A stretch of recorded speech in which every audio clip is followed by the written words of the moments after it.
Bonjour et bienvenue pour ce nouvel épisode de la culture confinée. Cette fois-ci, ce que j'ai décidé de faire, c'est vous parler du street art. On est tous confinés et je voulais vous amener dans la rue avec tous ces artistes. Et comme ils sont très nombreux et multiples, eh ben, je me suis dit on va faire deux épisodes. 5 artistes dans le premier, 5 artistes dans le deuxième. Et on va commencer avec un groupe d'artistes, donc avec Aurel Rubisch, avec Néant, Joachim Romain, Missy et JBC. Le terme street artist, je trouve que c'est pas le terme qui s'adapte le mieux à cette pratique aujourd'hui.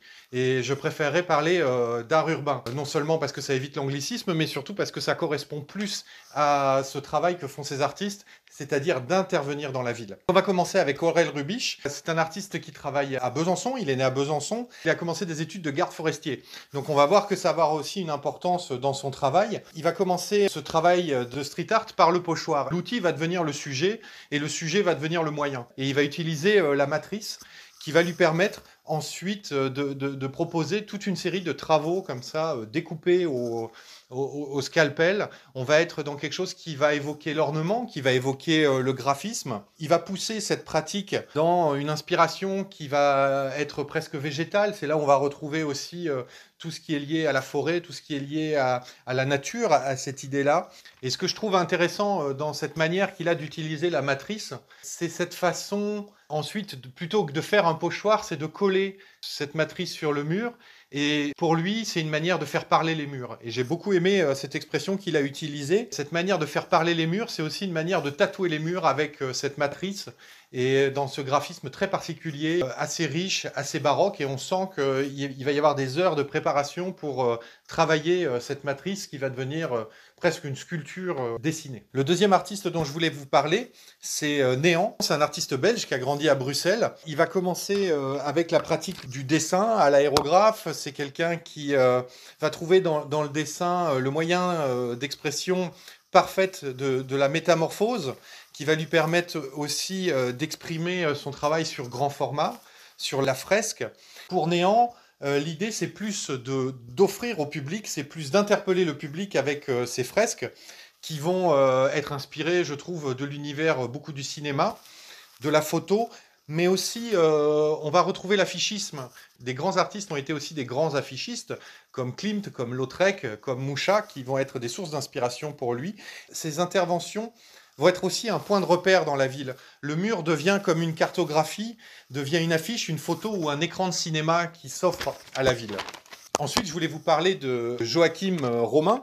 C'est quelqu'un qui est né au Havre. Il va être nourri au musée Malraux au Havre avec la peinture d'Eugène Boudin. C'est un voyage à New York qui va en 95 lui faire découvrir le street art. Très vite, il va s'intéresser à cette pratique et on va voir que dans son travail, ce qui va l'intéresser, c'est l'usure de la ville. C'est quelqu'un qui aime énormément observer l'érosion dans la ville, la rouille qui gagne. Et c'est ça qui est très intéressant avec le travail de Joachim Romain. C'est sa manière d'utiliser les outils de la dégradation de la ville. Il va développer après son travail avec la photo, avec le dessin, la peinture. Donc on voit comment les artistes vont de la rue passer à un travail plus intime, repartir dans la rue. Donc l'expression va être multiple. Je voulais vous parler aussi de Missy. C'est une artiste, graphiste, qui est née à Strasbourg. Elle vient de la pratique du graphisme, de l'illustration. Elle va se confronter à la fresque dans la grande tradition du muralisme. Et ce qu'il y a de très intéressant avec Missy, c'est cette capacité qu'elle va avoir avec beaucoup d'humour, de parler de la nature dans la ville. Elle va réintroduire l'idée de nature, et ça, c'est une idée qui est constante dans l'histoire de l'art, comment l'architecture urbaine va évoquer la nature.